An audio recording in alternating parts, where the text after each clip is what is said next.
Assalamualaikum warahmatullahi ta'ala wabarakatuh.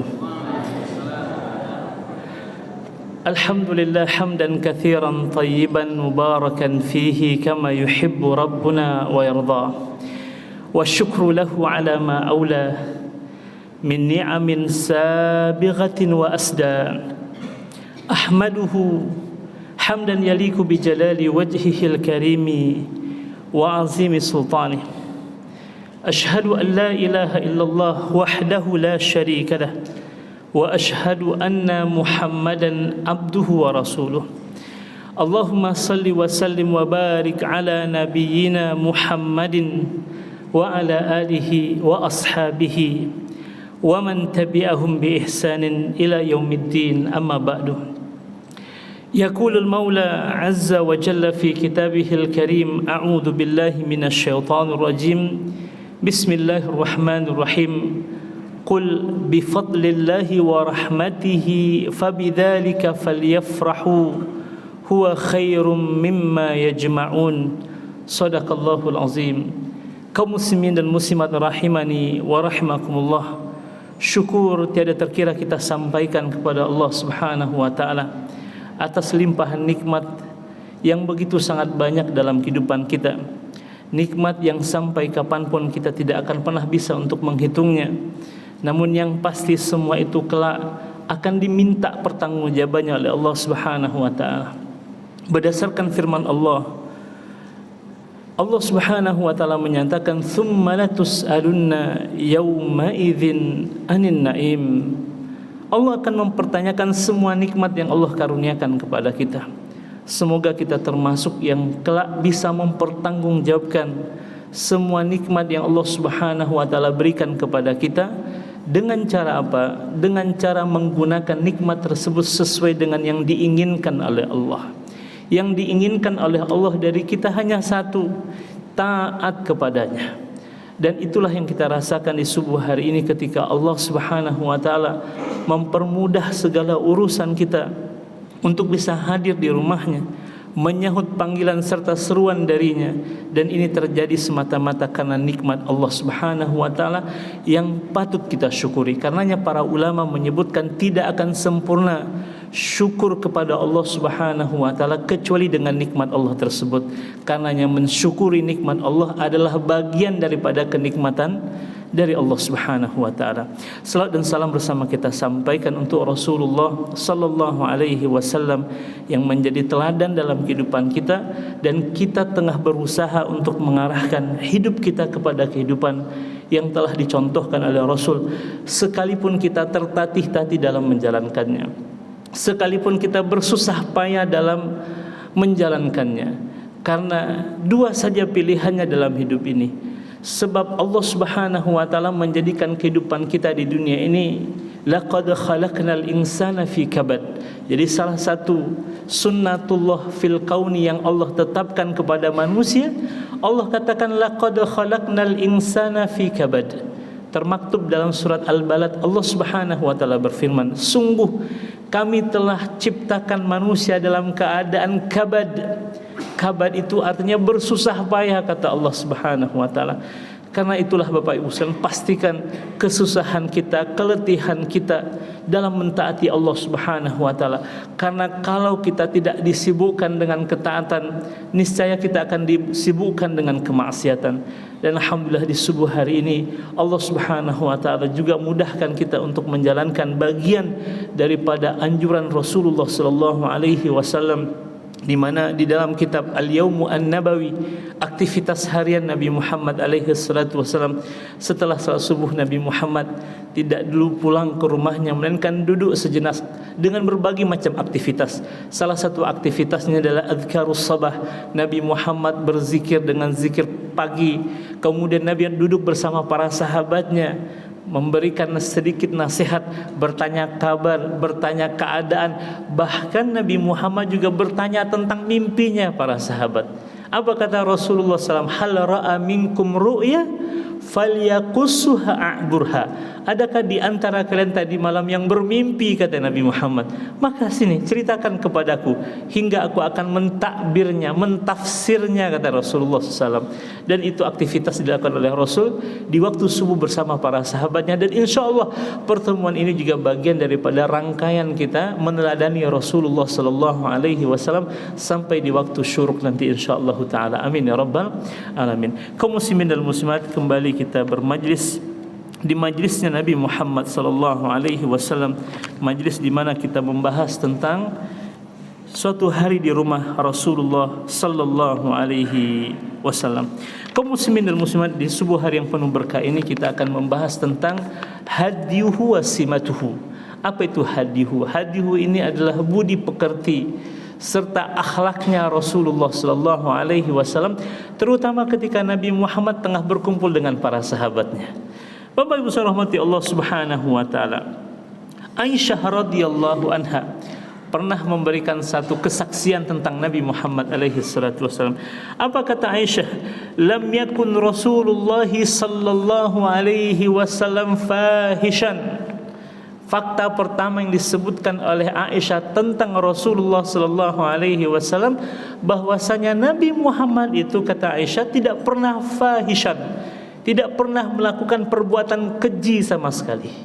Dan ini jauh sebelum ia diutus menjadi Nabi Allah Subhanahu wa taala. Rasul sudah dikenal sebagai orang yang baik jauh sebelum diutus menjadi Nabi Allah Subhanahu wa taala.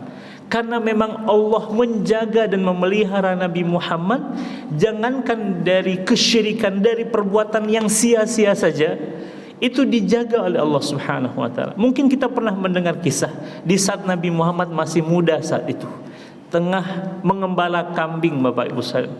Nabi Muhammad pernah mendengar ada satu pergelaran musik di salah satu rumah milik penduduk kota Mekah yang tengah mengadakan walimatul urs, dan salah satu jamuannya adalah ghinaan, konser musik. Nah, Nabi Muhammad yang masih muda kala itu ingin menyaksikan konser musik tersebut, dan Allah Subhanahu wa taala menggagalkan keinginan Nabi Muhammad tersebut dengan cara apa? Rasul tertidur dengan sangat pulas di malam hari tersebut, fama aiqadahu illa harrus syams, dan tidak ada yang membangunkan Nabi Muhammad kecuali terik matahari di keesokan paginya. Dan itu sampai 3 kali berturut-turut, Bapak Ibu sekalian, sehingga Rasul menyimpulkan berarti Allah tidak menghendakinya untuk menyaksikan pergelaran musik tersebut. Jadi jangankan terhadap perbuatan keji, terhadap perbuatan dosa, terhadap hal yang sia-sia saja Allah menjaga Nabi Muhammad dari hal itu.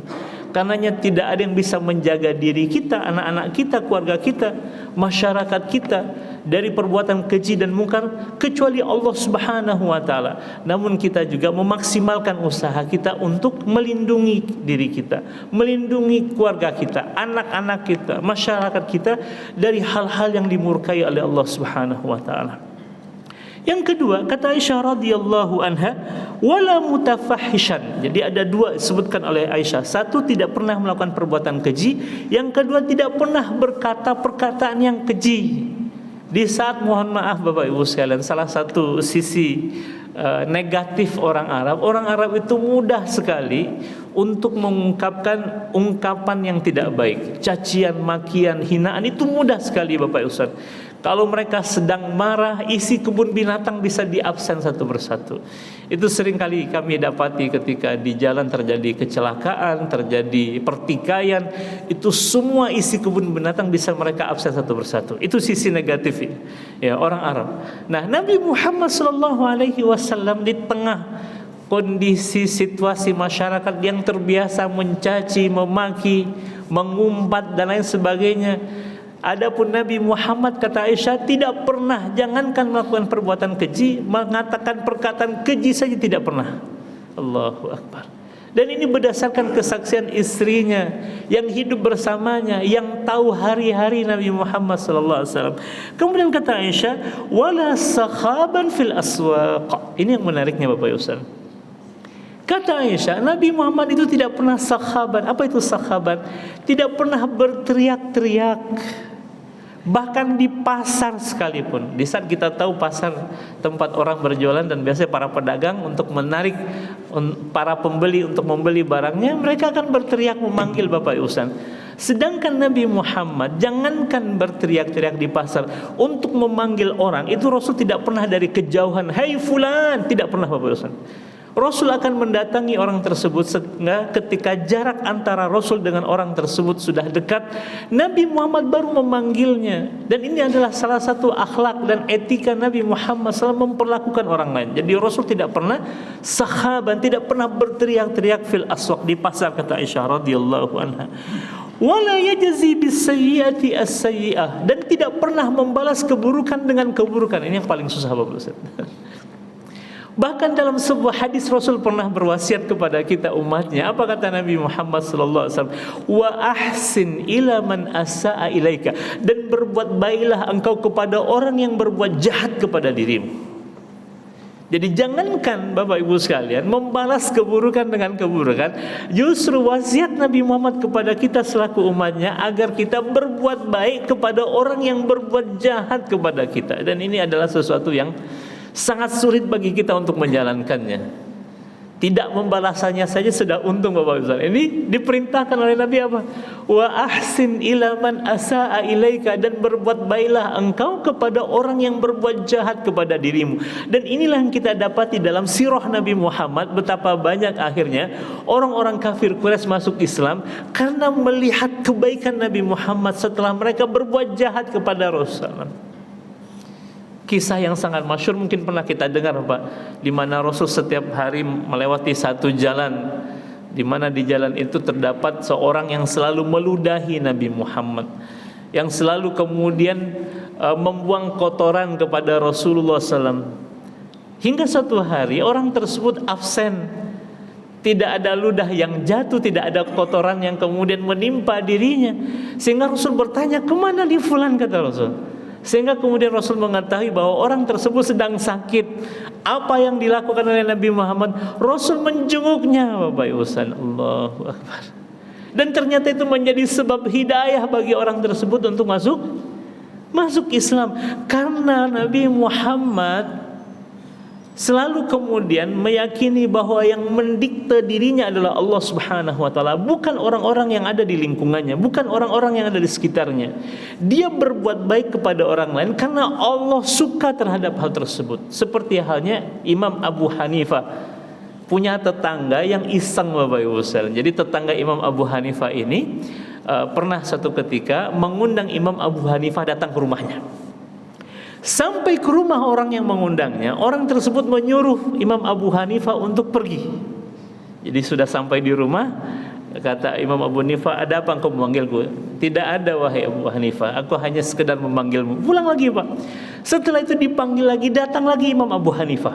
Sampai di rumahnya disuruh pergi lagi. Sampai 3 kali kejadian itu Imam Abu Hanifah diundang, namun sampai di rumah orang tersebut disuruh pergi. Melihat Imam Abu Hanifah tidak ada raut kekesalan dari wajahnya, tidak ada raut kemarahan dari wajahnya, tetangganya ini bertanya kepada Imam Abu Hanifah, "Kenapa wahai Imam Abu Hanifah, engkau tidak marah kepadaku di saat aku mengundangmu, lalu aku menyuruh engkau pergi dari rumahku?" Dan itu sampai 3 kali kejadiannya. Kata Imam Abu Hanifah, "Aku hanya melaksanakan perintah Allah untuk memuliakan tetanggaku, dan aku senang untuk melakukannya." Subhanallah. Menunjukkan bahwa dirinya tidak didikte oleh orang lain. Yang mendiktenya adalah Allah Subhanahu wa taala. Dan itu yang dimiliki oleh Rasulullah SAW. Kata Aisyah, tidaklah Nabi Muhammad membalas keburukan dengan keburukan, walakin ya'fu wa yasfah. Akan tetapi Nabi Muhammad cenderungnya memaafkan dan melapangkan hatinya. Subhanallah. Ini akhlak Nabi. Ini kira-kira bisa tidak kita melakukannya Ibu? Insya Allah. Dengan usaha yang maksimal, dengan doa diberikan oleh Allah hati yang lapang. Karena ternyata salah satu ciri penghuni surga, Allah berikan kelapangan hati kepada seorang penghuni surga itu Bapak Ibu sekalian. Yauma la yanfa'u malu wala banun illa man atallaha biqalbin salim, kata Allah. Hari di mana tidak lagi bermanfaat anak ataupun harta kecuali orang yang datang kelak di hari kiamat menjumpai Allah dengan hati yang bersih. Salah satu ciri hati yang bersih itu tidak menyimpan amarah, dendam kepada orang lain. Nah, Kita latihlah diri kita untuk memiliki hal tersebut, Masya Allah. Nah, kemudian kaum muslimin dan muslimat rahmati Allah Subhanahu wa taala, berikutnya cucunya yang bernama Al-Husain radhiyallahu anhu itu pernah bertanya kepada ayahnya yang bernama Ali bin Abi Thalib. Kita tahu Ali bin Abi Thalib ini merupakan sepupu Nabi Muhammad sekaligus menantunya Rasulullah sallallahu alaihi wasallam dari anaknya Rasul yang bernama Fatimah radhiyallahu anha. Jadi Husain ini satu ketika Bapak Ibu sekalian pernah bertanya kepada siapa? Kepada ayahnya ini. Sa'altu abi, aku pernah bertanya kepada ayahku tentang apa? An siyarin Nabi sallallahu alaihi wasallam fi julasaihi, tentang akhlaknya kakekku, tentang akhlaknya Nabi Muhammad sallallahu alaihi wasallam kalau kakek tengah bersama orang lain. Gimana akhlaknya kakeknya, wahai ayah. Apa kata Ali bin Abi Thalib, Bapak Ibu sekalian? Hal pertama yang disebutkan oleh Ali bin Abi Thalib, karena Ali bin Abi Thalib ini termasuk seorang sahabat yang kalau mensifati Nabi Muhammad itu sangat detail, Pak. Ada beberapa orang sahabat yang Allah Subhanahu wa taala berikan kemampuan mereka untuk bisa melihat Rasul dan mensifati apa yang ada pada diri Nabi Muhammad, termasuk Ali bin Abi Thalib. Ada sahabat yang lain namanya Al-Barra bin Azib namanya. Itu termasuk di antara sahabat yang kalau dia bercerita tentang Nabi Muhammad sangat detail sekali. Tapi ada juga di antara sahabat seperti Amr bin As, apa kata dia? Kalau aku ditanya, kalau aku diminta untuk mensifati wajah Nabi Muhammad ma'ataqtu, kata dia, saya tidak bisa. Kenapa? Karena sebagian para sahabat, Pak, itu merasa sungkan dan segan melihat wajah Nabi Muhammad secara langsung. Jadi para sahabat Nabi Muhammad itu sebagai bentuk takzimnya kepada Nabi, hormatnya kepada Nabi, dan kemudian segannya kepada Nabi, mereka hanya melihat Rasul itu sekilas saja. Melihat sebentar mereka tundukkan pandangannya dan lebih lama menundukkan pandangan dibandingkan menatap wajah Nabi Muhammad dengan melotot atau dengan tatapan yang tajam, itu mereka hindari, Bapak. Sehingga mereka tidak bisa kalau diminta untuk mensifati bagaimana wajah Rasul, kata Amr bin As, ma'ataqtu, saya tidak bisa. Nah, termasuk di antaranya Ali bin Abi Thalib ini yang bisa mensifati Rasulullah SAW. Nah, ketika anaknya bertanya bagaimana akhlak kakeknya ini kalau sudah sedang bersama julasaihi, para sahabatnya di majelisnya, apa kata Ali bin Abi Thalib tentang Nabi Muhammad? Kana Nabi sallallahu alaihi wasallam daimal bashar. Hal pertama yang disebutkan oleh Ali bin Abi Thalib tentang Rasulullah SAW, bahwasanya Nabi Muhammad ini daim itu artinya selalu, bashar itu berseri-seri. Wajah kakekmu itu, wahai anakku, selalu berseri-seri. Jadi tidaklah Rasul berjumpa dengan orang lain dengan muka yang masam, Bapak Ibu sekalian, dengan muka yang cemberut, Ibu, melainkan apa? Berseri-seri. Dan Rasul dalam sebuah hadisnya mengingatkan kepada kita, bahkan melarang kita meremehkan sekecil apapun kebaikan yang datang dari Rasulullah SAW. Apa kata Rasul dalam sebuah hadis? La tahkiranna, kata Nabi, jangan kau remehkan, jangan kau sepelekan, minal ma'ruf, kebaikan-kebaikan, syai'a, sekalipun kebaikan itu kecil dalam pandangan kalian. Dan salah satu kebaikan yang dianggap kecil oleh sebagian besar manusia, walau antalqa akhaka biwajhin talikin, sekalipun berjumpa dengan saudaramu dengan wajah yang berseri-seri, kata Rasul. Artinya apa, Ibu? Jangan remehkan senyumanmu kepada saudaramu. Subhanallah. Dan Nabi Muhammad adalah orang yang selalu tersenyum. Bahkan ada seorang sahabat Nabi Muhammad yang memberikan kesaksian, sejak aku masuk Islam tidaklah Rasul berjumpa dengan diriku, melainkan Rasul tersenyum kepada aku, dan aku merasa menjadi orang yang paling dicintai oleh Nabi Muhammad sallallahu alaihi wasallam. Allahu akbar.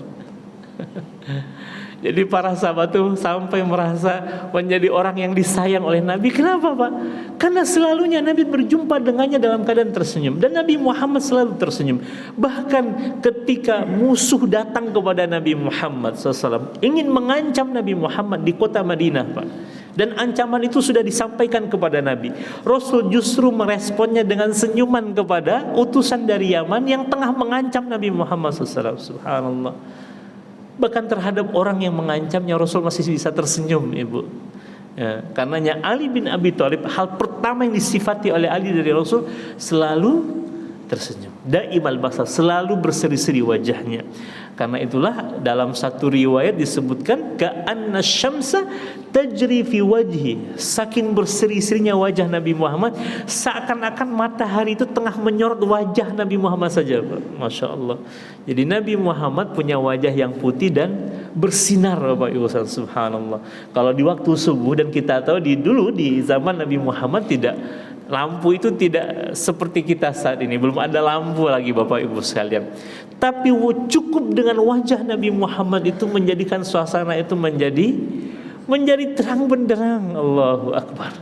Dan itulah yang dinikmati oleh para sahabat di setiap subuh, Bapak Ibu sekalian, melihat wajah Rasul yang berseri-seri. Subhanallah. Mudah-mudahan Allah karuniakan kita untuk bisa melihat wajahnya siapa, Pak? Rasulullah SAW. Amin ya rabbal alamin. Kemudian Ali bin Abi Thalib juga menyebutkan tentang Nabi Muhammad sahlul khuluq. Kakekmu itu orang yang memiliki akhlak yang sangat indah, sahlul khuluq, memiliki luhur budi pekertinya, indah akhlaknya, layyinul janib, orang yang sangat lembut sekali. Kata siapa, Pak? Kata Ali bin Abi Thalib, layyinul janib, memiliki kelembutan hati yang luar biasa. Dan ini Allah yang memuji Nabi Muhammad di dalam surat Ali Imran. Apa kata Allah? Fabima rahmatin minallahi lintalahum. Ya, maka dengan rahmat Allah lah engkau bersikap lemah lembut kepada mereka, wahai Muhammad. Maksudnya kepada siapa, Pak? Kepada umatnya. Walau kunta fazzan ghalizal qalbi, sekiranya engkau memiliki hati yang keras dan sikap yang kasar, lang faddu min haulik, niscaya mereka akan lari daripada dirimu. Tapi nyatanya, Ibu, Nabi Muhammad digandrungi, disukai, disenangi, mulai dari anak-anak sampai nenek-nenek itu senang dengan Nabi Muhammad, Pak. Subhanallah. Ya, justru anak-anak itu berebut untuk mendapatkan belayan tangan Nabi Muhammad SAW. Ali bin Abi Thalib juga pernah mensifati, dan riwayat ini kita dapati dalam buku Asy-Syama'il Muhammadiyah. Jadi kata Ali bin Abi Thalib, telapak tangan Nabi Muhammad itu tebal, ya, juga telapak kakinya tebal. Tebalnya bukan kasar, tapi tebalnya halus dan lembut. Dan kesaksian Anas bin Malik radhiyallahu anhu yang dulu kita bahas di awal pembahasan, Bapak Ibu sekalian, ma masastu biyadi dibajan wala hariran, aku tidak pernah menyentuh dengan tanganku baik sutra tipis maupun sutra yang tebal atau yang lainnya yang lebih halus dibandingkan dengan telapak tangannya Nabi Muhammad sallallahu alaihi wasallam. Jadi telapak tangan Nabi Muhammad ini sangat lembut, Bapak Ibu sekalian, sehingga anak-anak itu berebut untuk diusap kepalanya oleh Rasulullah. Dan ini juga salah satu sunnah Nabi Muhammad, jumpa anak-anak itu usap kepalanya. Siapa saja, Pak, mau anak kita, mau anak umat Islam yang lainnya, Rasul suka mengusap kepala anak. Karena itu anak-anak suka dengan Nabi Muhammad SAW. Bahkan Rasul juga bermain dengan anak-anak, bercanda dengan anak-anak, Pak. Masya Allah. Ya. Sampai nenek-nenek itu senang dengan Nabi Muhammad sallallahu alaihi wasallam. Bahkan ada seorang nenek memberanikan diri bertanya kepada Nabi, dan riwayat ini sangat masyhur sekali. Nenek ini bertanya, "Wahai Rasul, apakah saya masuk surga?" Kata Nabi Muhammad, "Mohon maaf, Nek, tidak ada nenek di surga," kata Rasulullah sallallahu alaihi wasallam. Maksud Nabi ingin bercanda, Pak, karena memang kelak semua penghuni surga kembali menjadi nenek paling semangat. Menjadi muda kembali. Dan usia penghuni surga tahu, Nek, berapa tahun, Nek? Usia penghuni surga itu berapa tahun, Nek? Nenek akan kembali ke usia berapa tahun kelak, Nek? Dalam satu riwayat disebutkan usia 33 tahun, Pak. Masya Allah. Jadi nenek bayangkanlah usia nenek 33 tahun dulu. Tapi nenek kalau di surga berubah menjadi bidadari yang paling cantik, Nek. Karena memang Ainul Mardiyah yang disebut oleh Rasul itu adalah wanita dunia yang masuk ke dalam surga itu. Masya Allah. Jadi aman, ya, jangan pernah risau, Nek. Walaupun datuk ditemani 70 bidadari, tapi nenek tetap yang paling cantik dan menjadi ketuanya bidadari. Masya Allah. Jadi neneknya nangis ketika Rasul mengatakan, "Mohon maaf, Nek, tidak ada nenek di surga." Ketika melihat wajah nenek bersedih, Rasul mengatakan, "Maksud kita semua akan kembali menjadi muda, Nek." Baru neneknya tersenyum. Masya Allah. Ya, karena memang Nabi Muhammad lainul janib, memiliki sifat yang penuh dengan kasih sayang dan kelembutan, Pak. Kalau Rasul memiliki hati yang keras, sikap yang kasar, nggak akan ada yang mau mendekati Nabi. Justru sebaliknya, Nabi Muhammad disukai, disenangi, digandrungi oleh semua orang, ya. Karena Nabi Muhammad tidak pernah berkata-kata kasar, bersikap kasar, Pak, bersikap tidak kemudian menyenangkan. Nabi Muhammad sangat menyenangkan sekali kepribadiannya. Kemudian kata Ali bin Abi Thalib tentang Nabi Muhammad, laisa bifazzin ghalizin. Nabi Muhammad tidaklah bersikap kasar tadi. Aisyah saja istrinya memberikan kesaksian di saat Nabi Muhammad secara fisik adalah orang yang sangat kuat, Bapak Ibu sekalian. Ya, secara fisik Nabi Muhammad adalah orang yang sangat kuat, ya. Rasul memiliki badan yang bidang, bahu yang lebar, ya kan, dada yang kekar, Bapak Ibu sekalian. Dalam beberapa riwayat disebutkan, bahkan dalam satu hadis itu ketika mensifati badan Nabi Muhammad, Rasul memiliki perut seperti batu bata. Berarti kita menyebutnya apa nih, Pak Rapel? Six pack, ya, seperti batu bata. Tapi lihat Bapak Ibu sekalian, kata Aisyah radhiyallahu anha dalam sebuah hadisnya, ma daraba Rasulullah sallallahu alaihi wasallam biyadihi qattun. Rasul tidak pernah memukul dengan tangannya sama sekali, baik istrinya, pembantunya, illa an yujahida fi sabilillah, kecuali baru Rasul menggunakan kekuatan tangannya kapan? Di medan jihad, di medan peperangan, Pak. Di luar daripada peperangan, Nabi Muhammad adalah orang yang penuh dengan kasih sayang dan kelembutan Allah. Ya. Jadi Rasul tahu menempatkan kekuatannya di mana, Pak. Karena Rasul orangnya kuat. Salah satu olahraga yang diminati oleh Nabi Muhammad itu, Pak, adalah olahraga gulat. Dan gulat ini adalah olahraganya kaum laki-laki. Dan di depan Masjid Nabawi di zaman Nabi Muhammad ada satu arena untuk gulatnya para sahabat. Ya, sekaligus melatih kekuatannya para sahabat. Dan Rasul kadang-kadang ngajak istrinya tuh, ngajak Aisyah nonton para sahabat bergulat. Dan Rasul pernah bergulat sendiri di situ, Pak, melawan 10 orang sahabat, dan Rasul memenangkan, ya, gulat tersebut, Masya Allah. Jadi secara fisik Nabi adalah orang yang sangat kuat, tapi di balik kekuatan fisiknya Rasul adalah orang yang penuh dengan kasih sayang dan kelembutan, sebagaimana kesaksian Ali bin Abi Thalib ini. Wala sakhab, ya, Ali juga mengulang lagi nih kesaksian yang tentang Nabi Muhammad.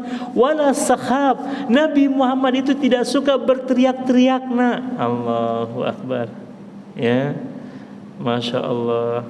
Kita hari ini justru suka teriak-teriak.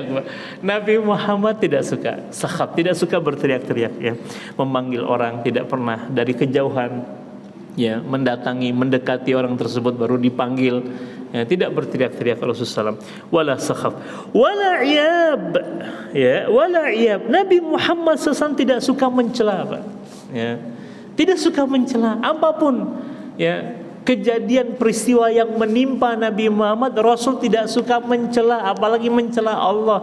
Jangankan mencela Allah, mencela makanan saja nggak ada, Ibu.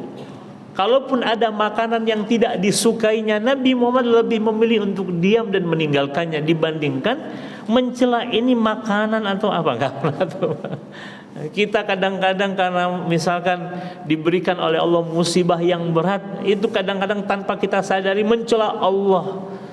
Saya mendapatinya, Bapak Ibu sekalian, ya, orang yang berani mencela Allah karena ketentuan Allah, karena takdir Allah, lalu kemudian dia mencela Allah. Na'udzubillahi min dzalik. Jangan sampai, Bapak Ibu sekalian.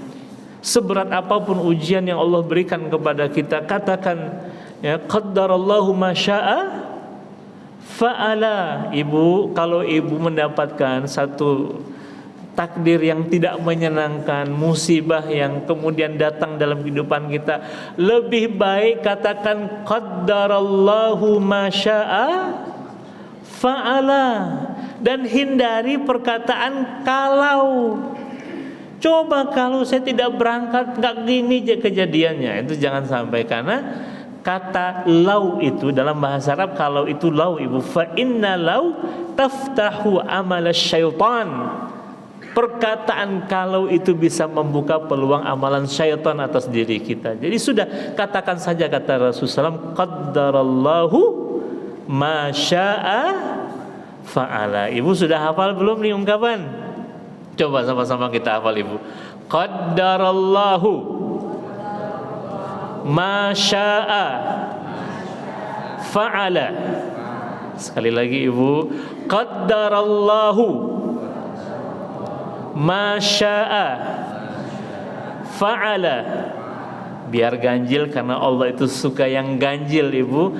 Qaddarallahu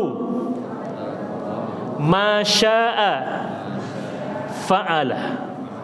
Lebih baik kita mengucapkan itu, kata Rasulullah. Apa artinya qaddarallahu masya'a fa'al? Ibu, apa artinya Pak? Qaddarallah, Allah telah menetapkan, qaddarallahu masya'a, apa-apa yang Dia kehendaki, fa'ala, terjadi. Jadi kalaupun musibah menimpa diri kita, yakin itu sebagai ketentuan Allah untuk diri kita, dan itu pasti baik walaupun dalam pandangan kita buruk. Biyadikal khair, di tangan Engkau keputusan semuanya baik, wahai Allah. Innaka ala kulli syai'in qadir. Karena Allah yang berkuasa atas segala sesuatu. Daripada kita mencela ini, mencela itu, mengumpat ini, mengumpat itu, kita tahan lisan kita dan ucapkan qaddarallahu masya'a fa'ala. Maka ibu akan mengalir kepada ibu kebaikan dari Allah Subhanahu wa taala. Jadi Nabi Muhammad itu, kata Ali bin Abi Thalib, wala iyab, tidak suka mencela. Mencela makanan saja tidak dilakukan oleh Nabi. Atau mencela, misalkan mencela apa Pak? Cuaca misalkan, hujan lagi gitu misalkan. Ini panas sekali Pekanbaru. Jangan, ya, karena yang ngasih cuaca itu Allah. Nikmati saja Pak. Nikmati, mau hujan, ya kan, mau panas, semuanya datang dari Allah. Ya, daripada kita mencela, lebih baik memperbanyak zikir kepada Allah, Pak. Masya Allah. Kadang-kadang kan gitu, kita tanpa kita sadari mencela cuaca, mencela, ya kan, mencela keadaan dan lain sebagainya. Allah tidak suka ya dengan hamba-hamba yang suka mencela. Terhadap makanan juga ibu dihidangkan Pak, kita nih Pak ya, sebagai suami dihidangkan makanan oleh istri, ya justru sebaliknya kita puji itu Pak, kita ucapkan terima kasih. Nabi Muhammad pernah dihidangkan cuka dengan roti kering Pak, cuka dengan roti kering oleh istrinya. Apa kata Nabi Muhammad? Seenak-enaknya makanan adalah cuka, kata Rasulullah. Subhanallah. Lihat Pak, jangankan mencela makanan atau mencela istrinya yang menghidangkan makanan, justru Nabi memujinya. Seenak-enaknya makanan adalah cuka, kata Rasulullah. Subhanallah. Baik, masih ada beberapa lagi Bapak Ibu Ustaz, tapi saya berikan kesempatan kepada Bapak untuk atau Ibu untuk bertanya. Barangkali ada pertanyaan, kami persilahkan. Silakan Bapak Ibu, ada pertanyaan visual atau kita lanjutkan sampai ada pertanyaan? Pak, Ibu ada pertanyaan? Atau kita lanjutkan dulu ya. Kalau ada pertanyaan angkat tangan saja Ibu ya. Kemudian kata Ali bin Abi Thalib, selain daripada Nabi wala iyab, ini masih cerita tentang Ali yang menceritakan kepada siapa Pak? Kepada Husain. Karena tadi Husain bertanya kepada Ali tentang akhlaknya Rasulullah SAW kalau tengah bersama para sahabatnya. Nah, selain Nabi Muhammad wala iyab, kakekmu itu wahai anakku, kata Ali bin Abi Thalib kepada siapa? Kepada Husain radhiyallahu anhu, bahwasanya kakekmu itu wala masyah. Ya, wala masyah. Masyah ini artinya Bapak Ibu rahmati Allah Subhanahu wa taala, ya. Tadi kalau iyab, celaan secara umum. Jadi Nabi Muhammad itu tidak suka mencela, apapun tidak suka dicela oleh Rasul. Kalau masyah ini spesifik, ya, tidak mencela makanan. Jadi kalau iyab mencela secara umum apapun itu Bapak Ibu. Tapi kalau masyah secara khusus Rasul itu tidak suka mencela makanan. Jadi kalau kita dihidangkan apapun yang dihidangkan kepada kita, sudah Bapak Ibu. Kalaupun kita tidak memuji, diam. Dua saja pilihannya Ibu. Kalau kita tidak memuji Pak, pilihan yang kedua diam. Ya, terhadap makanan yang dihidangkan kepada kita. Mau di mana saja, mau istri yang menghidangkan, atau di rumah makan misalkan, atau di tempat acara, atau di sarapan pagi kita para bel ya. Apapun itu. Ya, kalaupun kita tidak memakannya, tinggalkan. Yang perlu kita hindari, jangan sampai mencela makanan. Karena makanan itu hakikatnya datang dari siapa, Pak? Allah, Ibu. Kita tidak punya kemampuan untuk mendatangkan makanan kecuali atas izin Allah. Sebagaimana sebuah hadis qudsi Allah mengatakan, apa kata Allah dalam sebuah hadis qudsi? Riwayat Imam Muslim, Rasul menyebutkan tentang firman Allah ini. Apa kata Allah? Ya ibadi kullukum ja'iun, wahai hamba-hambaku, semua kalian dalam keadaan lapar. Illa man at'amtuhu, kecuali orang-orang yang telah aku berikan makan kepadanya. Jadi hakikat yang memberikan kita makan bukan karena kemampuan kita mencari nafkah, Pak. Bukan karena kehebatan ibu mengolah masakan di dapur, tapi karena Allah yang ngasih kita makanan. Karenanya fastad imuni, sini minta makan kepada aku, kata Allah. Ud'imukum, niscaya aku akan berikan kalian makan, kata Allah. Tapi tidak pernah kan Pak ya kita secara khusus minta makan kepada Allah? Pernah tidak Ibu?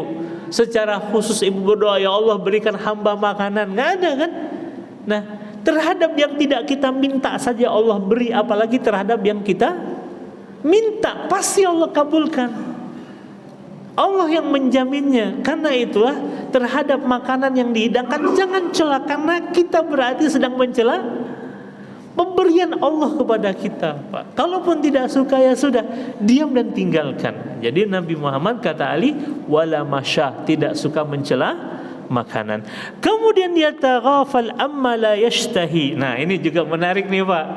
Rasul itu tidak akan bertanya tentang sesuatu yang tidak ada. Jadi kalau dihidangkan ayam, Rasul tidak akan nanya ikan, Pak. Masya Allah. Jadi Nabi Muhammad kalau dihidangkan kopi tidak nanya teh, Pak. Jadi Nabi Muhammad SAW tidak akan bertanya sesuatu yang tidak ada. Apa yang ada itu yang dimakan. Karena bagi Nabi makanan itu bukan tentang selera, Bapak Ibu sekalian. Bagi Rasul makanan itu hanya untuk menegakkan tulang punggungnya agar bisa beribadah kepada Allah, tidak lebih daripada itu, Bapak Ibu sekalian. Karenanya ya taghafal amma la yashtahi. Rasul tidak akan pusing dengan apa yang tidak ada. Rasul tidak akan bertanya tentang sesuatu yang tidak ada. Apa yang ada itu yang dimakan oleh Rasulullah Sallallahu Alaihi Wasallam. Gimana Bu kalau para suami seperti Nabi Muhammad? Enak tidak? Gak pernah protes Ibu ya kan? Apa yang dihidangkan itu yang dimakan. Alhamdulillah, masakan Ibu luar biasa enaknya gitu kan. Terima kasih atas hidangan masakannya. Terakhir kali Bapak ngucapin terima kasih ke Ibu ngasih makanan kapan Pak? Ya. Nabi Muhammad itu justru selalu memberikan penghargaan, pujian kepada para istrinya. Walaupun yang dihidangkan kadang hanya cuma roti dengan cuka tadi, Bapak Ibu sekalian. Allahu Akbar. Itulah Nabi kita dan itulah akhlak ya Nabi kita Muhammad sallallahu alaihi wasallam. Kemudian kata Ali bin Abi Thalib, wala yu'aisis minhu rajia. Nabi Muhammad kalau ada orang datang kepadanya, Pak. Nah, ini penting nih bagi kita, Bapak Ibu. Rasul tidak pernah membuat orang yang datang kepadanya pulang dalam keadaan putus asa, nggak pernah. Ya, selalunya Nabi memberikan support, semangat ya.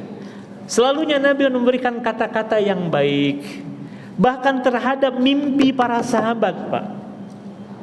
Kalau para sahabat bercerita kepada Rasul tentang mimpi mereka di waktu subuh ini, salah satu obrolan Rasul dengan para sahabat itu tentang mimpi, dan mereka bercerita tentang mimpi mereka. Itu tanggapan Nabi terhadap mimpi para sahabat itu selalu positif, Bapak Ibu. Subhanallah. Karenanya Rasul melarang kita sembarang cerita tentang mimpi kita kepada orang lain, Bapak Ibu. Bahkan terhadap mimpi baik sekalipun. Jadi kalaupun ibu ingin bercerita tentang mimpi ibu, hatta sampai mimpi yang baik sekalipun, lihat orang yang kita sedang ajak bicara ini bagaimana akhlaknya. Kalau di dalam hatinya ada hasad, baik pun mimpi kita buruk itu tanggapannya. Apalagi mimpi buruk, pasti buruk juga tuh, Bu. Karenanya kalau mimpi buruk kata Rasul jangan ceritakan ke orang lain, kata Rasul. Kalaupun mimpi baik, lihat orang yang kemudian kita ceritakan mimpi tersebut, ya. Nah, Nabi Muhammad selalu tuh menanggapi positif, menanggapi yang baik, Bapak Ibu san, agar kemudian orang yang datang kepadanya tidak putus asa ketika berjumpa dengan Nabi Muhammad. Selalu ada harapan, Bapak Ibu san. Subhanallah. Dan itu akhlaknya Nabi Muhammad, tidak membuat orang putus asa dalam hidupnya. Justru Nabi Muhammad membuat orang lain selalu punya optimis dalam hidupnya. Makanya kalau kita lihat Nabi Muhammad selalunya pada orang-orang yang pertama kali masuk Islam itu berceritanya tentang rahmat Allah dulu, Pak, sebelum tentang murka Allah. Agar apa? Agar ada rasa positif, ada rasa optimis dalam dirinya bahwa saya akan mendapatkan rahmat Allah. Nah, baru ketika imannya sudah kuat tuh para sahabat, nah itu Rasul berbicara tentang ancaman tuh. Bahkan Rasul pernah kan menarik cincin, ya, cincin apa, Pak? Cincin emas dari jari jemari seorang sahabat dalam melemparkannya ke tanah. Kenapa Rasul memperlakukan sahabat itu demikian? Karena Rasul tahu kualitas iman sahabat ini sudah kokoh, jadi nggak perlu banyak omong lagi gitu, tidak banyak bicara lagi. Rasul cukup menarik dari jari jemarinya dan melemparkannya ke tanah. Saya mengatakan ada di antara kalian yang memasangkan, ya, batu bara dari api neraka di jari jemarinya. Karena Rasul tahu bagaimana keimanan sahabat. Tapi kalau terhadap orang yang baru masuk Islam, Rasul lebih banyak, ya, basyiru, memberikan kabar gembira, ya, dan rahmat Allah yang luas. Karena Rasul tidak ingin orang itu berputus asa dari rahmat Allah Subhanahu wa taala. Kemudian akhlak Nabi Muhammad sallallahu alaihi wasallam, selain daripada Nabi Muhammad tidak pernah membuat orang yang datang kepadanya, ya, berputus asa. Nabi kita Nabi Muhammad sallallahu alaihi wasallam juga tidak ada orang yang datang kepada Rasul melainkan mereka akan merasa kebahagiaan yang luar biasa, Pak. Subhanallah. Jadi kalau Rasul tuh ngundang mereka tuh pulang tuh dalam keadaan puas, bahagia. Termasuk karena jamuan Nabi Muhammad. Jadi dalam sebuah hadis, Rasul tuh baru makan enak kalau dia ada tamu, Pak. Ya. Jadi dalam sebuah hadis itu Rasul baru makan enak itu, ya, makan di atas nampan itu kalau ada tamu. Karena memang Rasul menghidangkan, ya, menjamu tamunya dengan jamuan yang terbaik, Pak. Itu baru makan enak kalau ada tamu ke rumahnya. Ya, kalau tidak ada tamu biasa saja makan Rasul, roti keringnya itu biasa dimakan Rasul, atau kurma saja dimakan. Tapi kalau kedatangan tamu itu Rasul itu menghidangkan sesuatu yang sangat spesial. Karena itulah Rasul dalam sebuah hadisnya, la yu'minu ahadukum, ya, tidak beriman salah seorang di antara kalian hatta apa? Hingga apa? Hingga dia memuliakan tamunya. Falyukrim dhaifahu, man kana yu'minu billahi wal yaumil akhir falyukrim dhaifahu. Barang siapa yang beriman kepada Allah dan Rasulnya, maka hendaklah ia memuliakan tamunya. Ketika Nabi tidak bisa menjamu tamunya, Rasul berikan kesempatan, ada yang mau menjamu tamuku, kata Rasul. Kan ada tuh, Pak, kisah tentang seorang sahabat yang rela, ya, tidak makan dia dan keluarganya di malam hari itu demi menjamu tamu Nabi Muhammad tuh, Pak. Sehingga kemudian lampu digelapkan, jadi redup suasana, piring tetap dikasih dua antara dia dengan tamu Rasulullah SAW. Yang ada makannya di makanan tamu, di piringnya tidak ada makanan, Pak. Lebih dia dahulukan tamunya Nabi dibandingkan dengan dirinya dan keluarganya. Di waktu subuhnya Nabi Muhammad memanggil sahabatnya tadi, menyampaikan kebahagiaan Allah atas sikap dirinya, Pak. Subhanallah. Jadi kalaupun Rasul nggak bisa menjamu tamu, Rasul tuh biasanya memberikan kesempatan tuh kepada para sahabat. Ada yang bisa menjamu tamuku, kata Nabi Muhammad. Nah, sahabat itu kemudian mengambil kesempatan itu dan merelakan dirinya tidak makan malam, Pak, untuk menjamu tamunya Nabi Muhammad sallallahu alaihi wasallam. Sampai setingkat itulah keimanan para sahabat Rasulullah SAW. Ini masih berapa menit lagi, Pak? Menjelang isyraq. Masih ada waktu? Kalau ada waktu kita lanjutkan sedikit lagi, ya. Kemudian kata Ali bin Abi Thalib, qad taraka nafsahu min thalath. Ada 3 perkara, kata Ali bin Abi Thalib, yang Rasulullah SAW berusaha untuk menjauhkan dirinya dari 3 perkara ini. Yang pertama adalah ar-riya. Rasul menjauhkan dirinya dari perbuatan riya, dari sikap riya. Riya itu apa, Ibu? Ria itu apa? Pamer amal, itu ria. Ya. Tapi ada juga di antara tabi'in namanya Fudail bin Iyad, Bapak Ibu sekalian. Beliau memberikan sebuah definisi begini. Tarkul amali min ajlin nasi riyaun wal amalu min ajlin nasi syirkun wal ikhlasu an yu'afiyaqallahu minhuma. Meninggalkan amalan karena manusia itu riya. Jadi misalkan begini, ibu mau sedekah, lalu ada orang nih ngeliat ibu sedekah, nggak jadi sedekah. Kenapa? Nanti dibilang riya, Ustaz. Meninggalkan amalan karena orang itu riya, kata Fudail bin Iyad. Jadi nggak jadi beramal karena takut dibilang riya, itu riya, kata beliau, Pak. Ya, jadi jangan sampai ibu mau berbuat baik ini, ada orang takut dibilang riya, saya nggak jadi beramal, Ustaz, takut riya gitu. Nah, Fudail bin Iyad seorang tabi'in yang sangat masyhur, beliau dengan keilmuannya, dengan kealimannya, dengan keibadahnya, kezuhudannya terhadap dunia, beliau justru mengatakan meninggalkan amalan karena manusia itu riya, mengerjakan amalan karena manusia itu syirik. Ikhlas itu di mana? Ikhlas itu ketika Allah selamatkan kita dari dua hal tersebut. Jadi gimana menyikapinya, Ustaz? Satu, tetap saja beramal sambil kita berdoa kepada Allah agar Allah memberikan keikhlasan kepada kita. Itu saja, Pak. Jadi jangan sampai kita nggak jadi beramal karena manusia.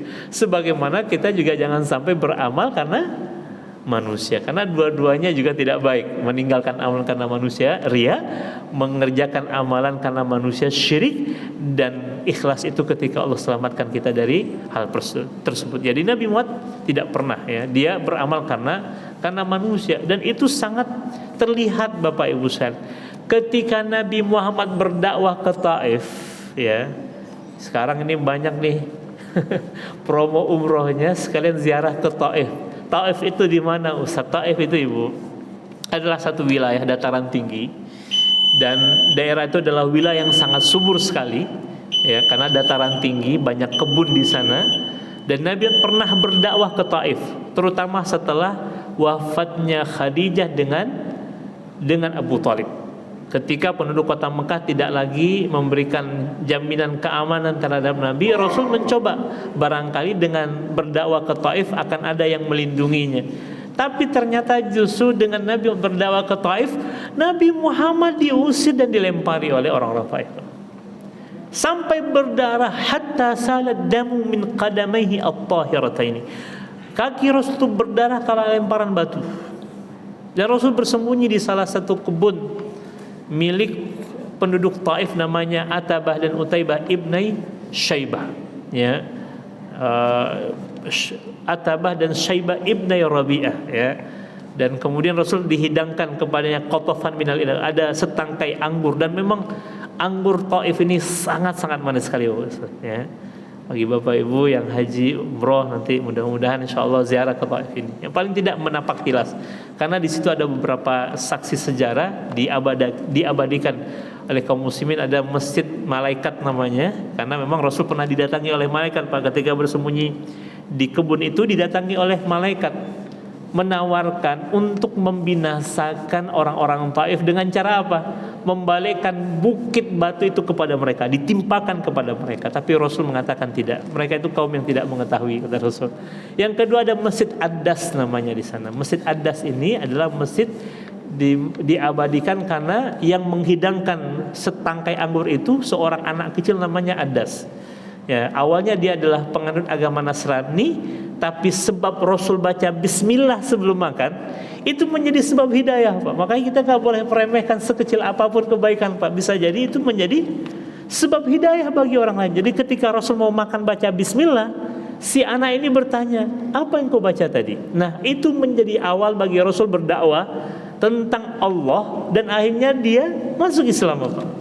Karena diabadikanlah ada satu masjid namanya Masjid Ad-Das. Nah, di situ Nabi Muhammad berdoa. Doa Nabi Muhammad bukan minta kebinasaan atas orang-orang Taif itu. Justru Nabi Muhammad menyampaikan kepada Allah Subhanahu wa ta'ala, Allahumma ilaika ashku dha'fa quwwati. Ya Allah, kepadamu ku hanya mengadukan tentang lemahnya kemampuanku, sedikitnya kekuatanku. hinanya aku di hadapan manusia. Ya, kepada siapakah engkau hendak menyerahkan diriku ini? Apakah kepada mereka yang menatapku dengan wajah yang bengis, atau kepada musuh engkau serahkan diriku? Nah, di ujung doa Nabi Muhammad ini, Pak, fa illam yakun bika ghadabun alayya fala ubali. Selagi engkau tidak murka kepadaku, wahai Allah, aku tidak peduli. Subhanallah. Ini menunjukkan keikhlasan Rasul dalam berdakwah. Yang dituju oleh Nabi dalam berdakwah hanyalah ridhonya Allah. Ya, walaupun Nabi Muhammad harus merasakan rasa sakit, Bapak Ibu sekalian, penderitaan yang luar biasa dalam berdakwah. Ya, karena memang Nabi Muhammad tidak mengejar pujian manusia. Yang dikejar oleh Nabi Muhammad adalah keridhaan Allah Subhanahu wa taala. Jadi Nabi Muhammad meninggalkan riya dalam kehidupannya. Yang kedua adalah al-iktsar, membangga-banggakan diri. Yang ketiga adalah apa tadi ya? Terakhir yang ketiga wal iktsar wa ma la ya'nihi, dan hal-hal yang tidak bermanfaat terhadap dirinya. Jadi Rasul meninggalkan tiga hal itu, kata Ali bin Abi Thalib. Satu riya, yang kedua membanggakan diri, yang ketiga adalah sesuatu yang tidak berfaedah. Karena dalam sebuah hadis Rasul mengatakan min husni islamil mar'i tarkuhu ma la ya'nihi. Di antara tanda baiknya keislaman seseorang, dia meninggalkan sesuatu yang tidak berfaedah untuk dirinya. Wallahu a'lam bishawab. Semoga bermanfaat. Dan mohon maaf atas keterlambatan tadi Bapak Ibu sekalian, karena saya lupa naruh kunci mobil di mana tadi Pak. Jadi sibuk dulu nyari kunci sampai waktu subuh masuk, hingga kemudian kami harus sholat subuh dulu, baru kemudian jumpa dengan izin Allah dan baru berangkat. Mohon maaf atas keterlambatan di pagi hari ini. Semoga tidak mengurangi khidmat dari pertemuan kita di pagi hari ini. Aku qouli hadza wa astaghfirullah li wa lakum, subhanakallahumma bihamdika asyhadu an la ilaha illa anta astaghfiruka wa atubu ilaik. Assalamualaikum warahmatullahi wabarakatuh.